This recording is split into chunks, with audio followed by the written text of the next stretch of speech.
So you want to learn how to create and format columns for your documents? Well, you've come to the right place.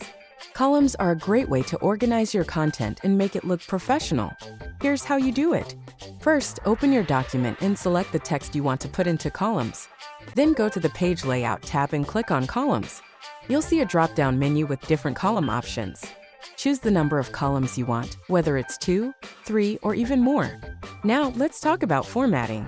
To adjust the width of your columns, go back to the Page Layout tab and click on Columns again. This time, select More Columns. A dialog box will appear, allowing you to customize the width and spacing of your columns. Play around with the settings until you find the perfect balance. But wait, there's more. You can also add column breaks to control where your text flows. Simply place your cursor where you want the column to break, go to the Layout tab, and click on Breaks. From there, select Column. Voila! Your text will now flow into the next column.